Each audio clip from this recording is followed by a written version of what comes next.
Hi hello అందరికీ నమస్కారం. నేను E96 టీవీ సంతోష్. యాక్చువల్లీ నేను ఇక్కడ మణిదీపేశ్వరమ్మ విషయం నాకు వేరే వాళ్ళ త్రూగా అంటే బాలాజీ గౌడ్ ఎవరైతే ఉన్నారో ఆయన వీడియోలు చూసి నేను రావడం జరిగింది. ఎంతవరకు నిజం ఏంటనేది మార్నింగ్ వస్తే బల్గం సుజాత కలిసింది మనకు ఫస్ట్ ఎంట్రన్స్లో. ఆ ఎంట్రన్స్లో కలిసిన తర్వాత మనం అడగడం జరిగింది, అంటే ఒక యాంకర్ ఏ విధమైన జాబ్ చేస్తూ ఉంటాడో ఆ జాబ్ పర్పస్లో నేను అడగడం జరిగింది. నాతో పాటు ఆ రోజు వీళ్ళకి ఎవరైతే వీళ్ళు ఎంబడున్న బాలాజీ గౌడ్ ఉన్నారో బాలాజీ గౌడ్ గారు నా ఎంబడే ఉన్నారు, మార్నింగ్ ఉన్నారు, ఈవినింగ్ ఉన్నారు. సంతోష్ అనే పర్సన్ 5 లక్షలు డిమాండ్ చేస్తూ ఉన్నారు అని వచ్చిన జనాలకి ఇక్కడ మోటివేషన్ అంటే ప్రతి ఒక్కరికి చెప్తా ఉన్నారు వీళ్ళు. అయితే ఆ డౌట్ వచ్చి ఇక్కడికి నేను వస్తే కొట్టిస్తాము, వానికి అంత సీన్ లేదు, వాడు దొంగ అది ఇదని మాట్లాడితే సరే అక్కడికి వెళ్ళి డైరెక్ట్గా వాస్తవాలు ఏందో మాట్లాడదామన్న ఇంటెన్షన్తో నేను ఇక్కడికి రావడం జరిగింది. నేను వచ్చిన తర్వాత వాళ్ళు ఎవరు రావట్లేదు. మరి మీడియా మిత్రులకు ఏమర్థమైందో వాళ్ళు ఏదైనా డౌట్స్ ఉంటే అడిగితే నేను సమాధానం చెప్తాను. సరే, ఆమె ఆధారాలు అయితే ఏం చూపిస్తలేదు, కానీ ఏదో అన్నోన్ నెంబర్ నుండి నీ పేరు చెప్పి కాల్ చేశారని చెప్పేసి ఇప్పుడు చెప్తా ఉన్నాడు.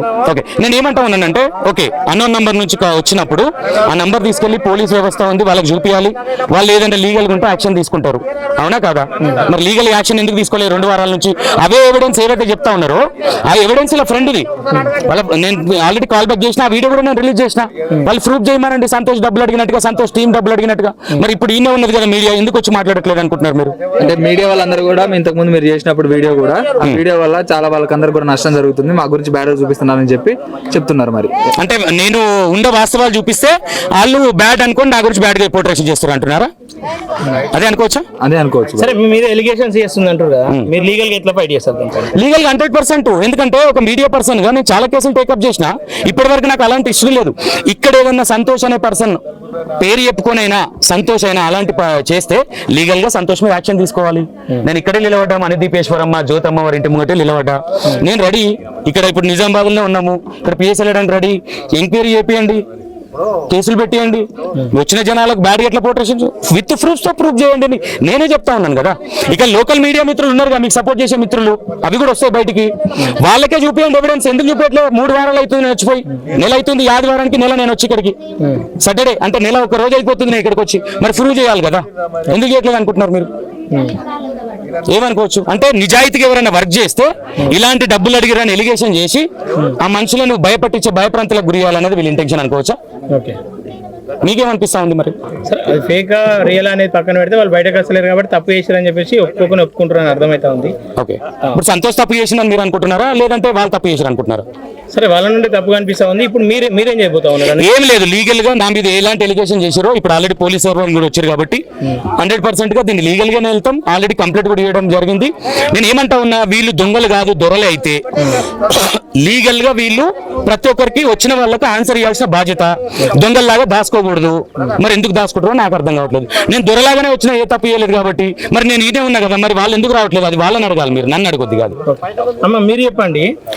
హిందూ ధర్మం అబాస్ పాలైతా ఉంది అని చెప్పేసి అనేక మంది స్టేట్మెంట్లు ఇస్తా ఉన్నారు. హిందూ ధర్మంకు హాని ఉంది అని చెప్పి చెప్తా ఉన్నారు. ఇట్లాంటివి చూసాక నిజంగానే హాని కలిగే అవకాశం ఖచ్చితంగా ఉంది. ఏదైతే క్రిస్టియానిటీ వాళ్ళను గొర్రెలు అని చెప్పేసి ఇదే హిందూ సంఘాలు సంబోధిస్తూ ఉన్నాయో అదే గొర్రెల్లా ఇక్కడ కనిపిస్తూ ఉంది. క్రిస్టియన్ అక్కడ చర్చిలో కనిపించే సన్నివేశాలు ఇక్కడ కనిపిస్తూ ఉన్నాయి. దీని మీద మీరేమని చెప్తారు? అవునండి, ఇన్ని రోజులు మనం ఇన్స్టాలో చూస్తుంటాము క్రిస్టియన్స్ వాళ్ళు ఎట్లా అంటే, నేను యేసు దేవుడా మొక్కుకుంటే సిలిండర్ వచ్చింది, యేసు దేవుడా అంటే మా ఆయన చచ్చిపోయిన బతికిండు, ఫోన్ రీఛార్జ్ అయిపోయింది, ఇవన్నీ చెప్పారు. ఇలాంటివన్నీ మనం కామెడీగా తీసుకున్నాము, పెద్ద సీరియస్ తీసుకుని. ఇట్లాంటి కోకళ్ళు ఉన్నాయి కాబట్టి ఈ హిందూ ధర్మంలో ఇలాంటి వాళ్ళు కూడా ఉంటే దీన్ని కామెడీగా కూడా తీసుకోలేము, సీరియస్ కూడా తీసుకోలేము. అంతా ఒక డిఫరెంట్ టైప్ ఆఫ్ జెనెటిక్ ఉంది ఆమెకి. ఎందుకంటే కాళ్ళు పైకి ఎత్తేసి దుష్ట సంహారం అంటుంది. సంసారం చేస్తుందో దుష్ట సంహారం చేస్తుందో ఆమెకు తెలియాలి. ఇంకోటి దుష్ట సంసారం అంటే దుష్ట సంహారం కాదు, దుష్ట సంహారం అనే పదానికి ఆమె అర్హురాలు కాదు. ఇంకొకటి మన దాంట్లో దేవాలయాలు, ప్రాచీన దేవాలయాలు ఎన్నో ఉన్నాయి. మైసమ్మ, కట్టమైసమ్మ, కొండపోచమ్మ, ఇట్లాంటి ఎన్నో ఎల్లమ్మ అవతారాలు ఎన్నో ఉన్నాయి, మైసమ్మ అవతారాలు కూడా ఉన్నాయి. ఇలాంటి కులదేవాలను పూజించుకుంటే ఒక లెక్క, కానీ ఏ రూపము లేని ఆ శక్తిని ఏ మానవుడు కూడా మోయలేడు. ఆ పవర్ అలాంటిది. దేవుడు శరీరం మీదకి మణిదీపేశ్వరి అనే అమ్మవారు తన ఒక వెలుగు, తన దేవతలకే కోటొక్క భక్తులకి, కోటొక్క దేవతలకే ఆమె ఒక వెలుగు. ఆ వెలుగుని ఆమె ఇష్టమైన నామధరణ చేసుకొని ఆ విగ్రహాన్ని వాళ్ళే సృష్టించి వాళ్ళే జీవం పోసినట్టుగా గోడకేదో విగ్రహాన్ని కట్టించేసి అదొక బిజినెస్. అంటే ఏ పని చేతగాని వాళ్ళు ఇలాంటి బిజినెస్లు వ్యాపారాలు గల్లీగా అవుతున్నాయి. ఇట్లాంటి వాటిని మనం ఎంకరేజ్ చేయొద్దు, ఎంటర్టైన్ కూడా చేయొద్దు అని చెప్పేసి మీలాంటి మీడియా మిత్రులని నేను కోరుతున్నాను. ఇంకొకటి తను లొకేషన్ పంపింది అమ్మవారు అని చెప్పేసి ఒకటి అన్నది. ఇంకొకటి లవ్ మ్యారేజ్ పేరు మీద మీరైతే ప్రేమించారో వాళ్ళని కలుపుతాను, వాళ్ళకే అమ్మవారు పోయి కళ్ళలోకి వచ్చి నిన్నే పెళ్లి చేసుకున్నట్టు చేస్తాను, మీరు కలశాలు ఇవ్వాలి, డబ్బులు ఇవ్వాలి అని చెప్పేసి హోమాలు చేస్తాను, ఇవి చేస్తాను, పూజలు చేస్తాను. ఈమె ఒక మాంత్రికమా తాంత్రికమా? ఈమె ఎవరు ఇంతకి? తంత్ర విద్య నేర్చుకున్న తాంత్రికమా ఈమె? అది కూడా కాదు. రథబండి అంటే రథం నడుపుతున్నది. ఆ రథానికి ఈమె సంబంధించిన మంత్రాలు వచ్చా, వేద మంత్రాలు వచ్చా? ఇంకోటి ఈమె శివభక్తురాలు కాదు, ఇంకోటి శివశక్తి కాదు. ఈ శివశక్తులకు కూడా ఇది ఇన్సల్ట్, అవమానమే ఇది. ఇలాంటి అవమానాలు ఎంతో మందికి చేస్తుంది. హిందూ ధర్మానికే ఏమో ఒక అవమానం చేసింది కాబట్టి ఈమె క్షమాపణ చెప్పాలి. ఇట్లాంటివి ఇంకా ఇంత ముందు కూడా రానియకూడదు. చెప్పుతో కొడతాం మేము. ఇప్పుడే మొదలు మళ్ళీ వస్తాం, మళ్ళీ హిందూ సంఘాలను తీసుకొని వస్తాడు. హిందూ సంఘాలను చేస్తున్నాడు. నిజమైన బ్రాహ్మణుడు అయితే వాడికి వచ్చినది ఏదున్నా కానీ సరే వచ్చి నిరూపించుకోవాలి.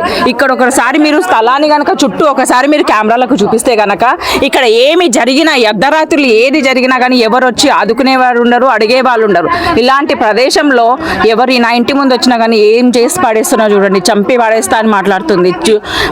అనకూడని పదములన్నీ కూడా పదజాలము యూస్ఫుల్ చేస్తుంది. బాడుకో అని, లంజలని అన్ని అంటున్నారు వాళ్ళు. అసలు వాళ్ళు దేవుళ్ళు వచ్చిన వాళ్ళు ఇట్లనా మాట్లాడేది?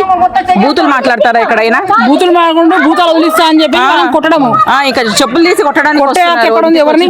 మేము కూడా శివశక్తులమే వచ్చాము చూడడానికి, మరి మాకు చూపియాలి కదా.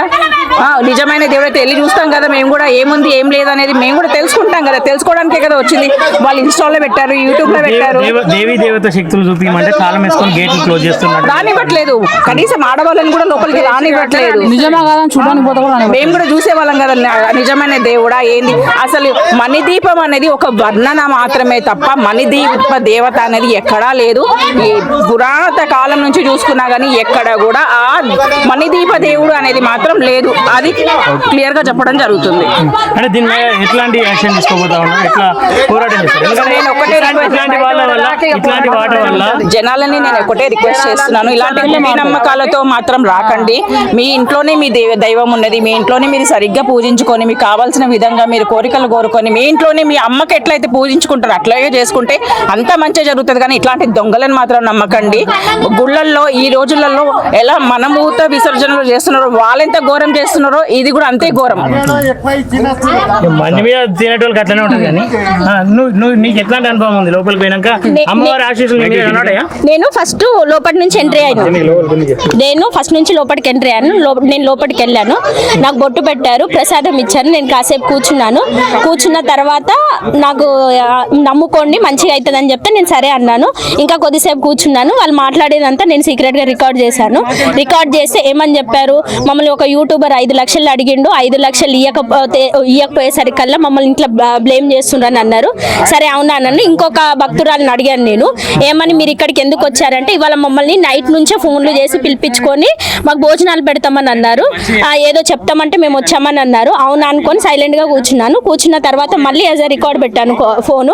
పెట్టినప్పుడు ఇక్కడికి యూట్యూబర్ అనేట ఆయన వచ్చి లోపల నాకు 20 మంది 30 మంది దాకా నాకు ఇన్ఫ్లుయెన్స్ ఉన్నారు. వాళ్ళతో ఆయన చంపేయలేనా, నాకు ఎంత పని అని కూడా అంది. అది విత్ ప్రూఫ్తో సహా నా దగ్గర ఉంది. ఇంకొకటి నేను అడిగాను, మీరు అంటే బ్రాహ్మణ్స్కి అయితేనే మణిదీప అమ్మవారిని మోసేంత బరువు మోసగలిగేంత శక్తి ఉంటుంది, అదర్ క్యాస్ట్ వాళ్ళకు ఉండదు. ఎందుకు ఉండదు అంటే అది మనందరికీ కూడా తెలుసు. అందుకనేసి వాళ్ళు ఏ క్యాస్ట్ అని నేను అడిగితే వీళ్ళు ఏ క్యాస్టో మాకు తెలియదు కానీ మేము జస్ట్ ఈడ మాత్రం సేవ చేసుకొని వస్తామని చెప్తుర్రు.